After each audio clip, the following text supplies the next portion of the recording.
सहभागी होण्यासाठी जोडले गेलेले आहेत।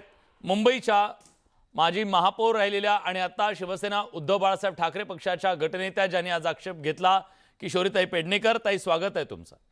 आपल्यासोबत काँग्रेसचे मुख्य प्रवक्ते अतुल लोंढे आहेत, आपल्यासोबत भारतीय जनता पक्षाचे आमदार किशोर जोरगेवार आहेत। किशोरजी, तुमचं सुद्धा स्वागत आहे। थोड्याच वेळात अनंत कळसे सर आपल्यासोबत विधिमंडळाचे माजी सचिव हे सुद्धा जोडले जाणार आहेत, आपण त्यांच्याशी बोलूया। पण किशोरीताई, चर्चेची सुरुवात तुमच्यापासून। तुमच्या मनासारखं झालं नाही म्हणून हे आरोप आहेत, जे तुम्हाला हवं होतं ते झालं नाही, तुमची आशा मावळली म्हणून हे आरोप आहेत, की खरंच या सगळ्यामध्ये चुकीचं काही घडलेलं आहे आणि घडलेलं असेल तर ते काय आहे, आम्हाला थोडं समजून सांगा।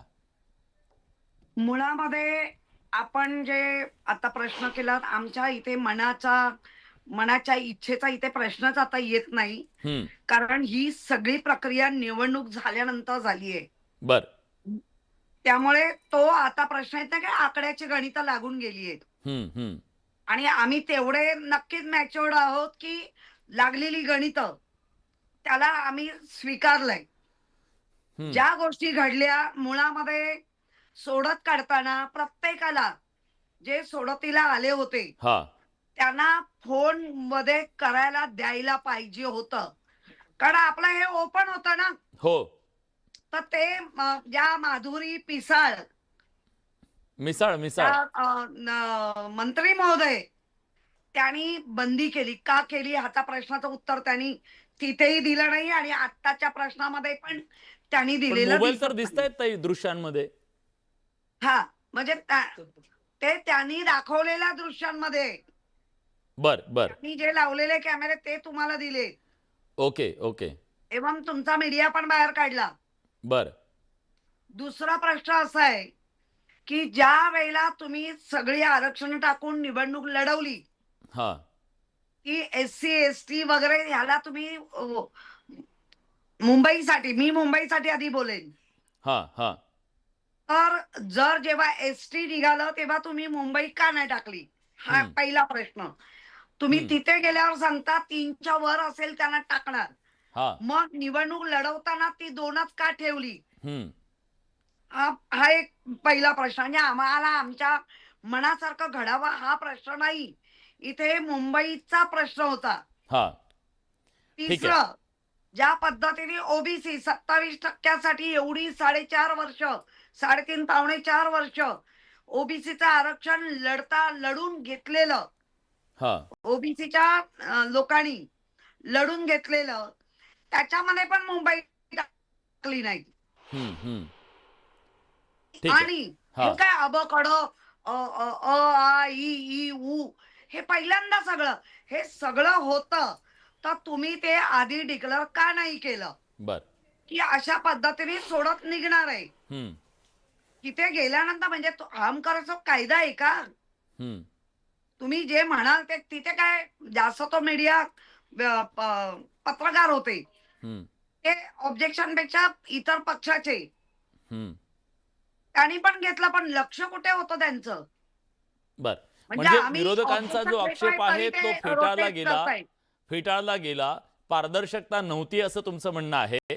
पारदर्शकतेचा प्रश्नच येत नाही। एक तर 11चा टायमिंग दिला आणि पावणे 12च्या नंतर चालू केलं, आणि पारदर्शकतेचा प्रश्न म्हणजे तुम्ही ठरवून आलं आणि ते लोकांसमोर मांडलं, फक्त त्या काचेच्या पेटीतून चिठ्ठ्या टाकल्या।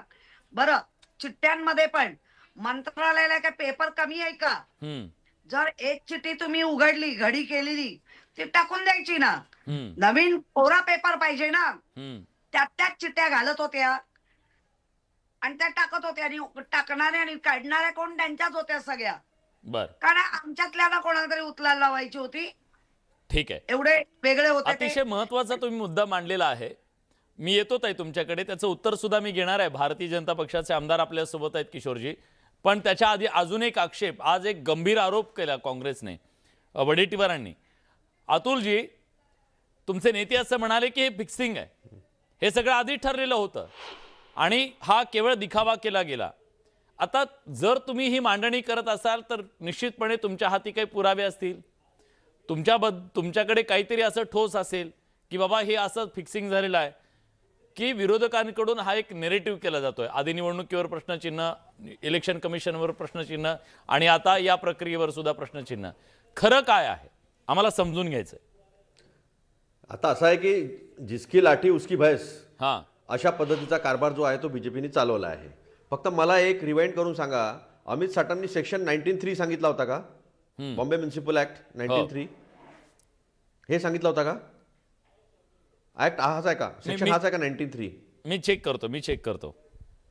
मला नाही. चेक करून सांगा, तोपर्यंत मी माझा मुद्दा मांडतो. हां असं आहे विलास, की आरक्षण टाकत असताना सगळ्यात पहिले बघावं लागतं की जिथे ओपनचं आरक्षण पडलेलं आहे त्या महानगरपालिका बाजूला काढून इतर महानगरपालिकेमध्ये ते फिरवावं लागतं आणि मग ती चिठ्ठी उचलून ओपनला टाकावी लागते.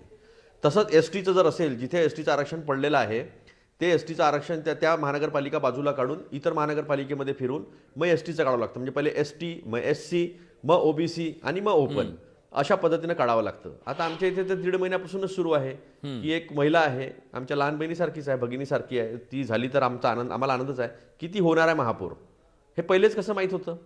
मग ही प्रक्रिया तुम्ही केली का की जिथे ST मिळालं होतं ते त्या महानगरपालिका बाजूला काढून ते आरक्षण पहिले तुम्ही फिरवलं? हे होतं का? तर हे नव्हतं ना. तुम्ही म्हणजे तुम्हाला वाटलं तसं केलं आणि आता किशोरीताई जे सांगत आहे त्याच्यात कुठली पारदर्शकता आहे मला सांगा बरं. पत्रकारांना बाहेर का काढलं तुम्ही? तिथे काय गुप्त मतदान करायचं होतं का? तिथे लकी ड्रॉ काढायचा होता. म्हाडाचे लकी ड्रॉ होतात, इतर लकी ड्रॉ होतात, ते सगळ्यांसमोर होतात. आणि आतापर्यंत आरक्षणाच्या ज्या सोडती आहे त्या अशाच झालेल्या आहे. 5 वर्षाची मुलगी, छोटा कोणीतरी न्यूट्रल व्यक्ती जो आहे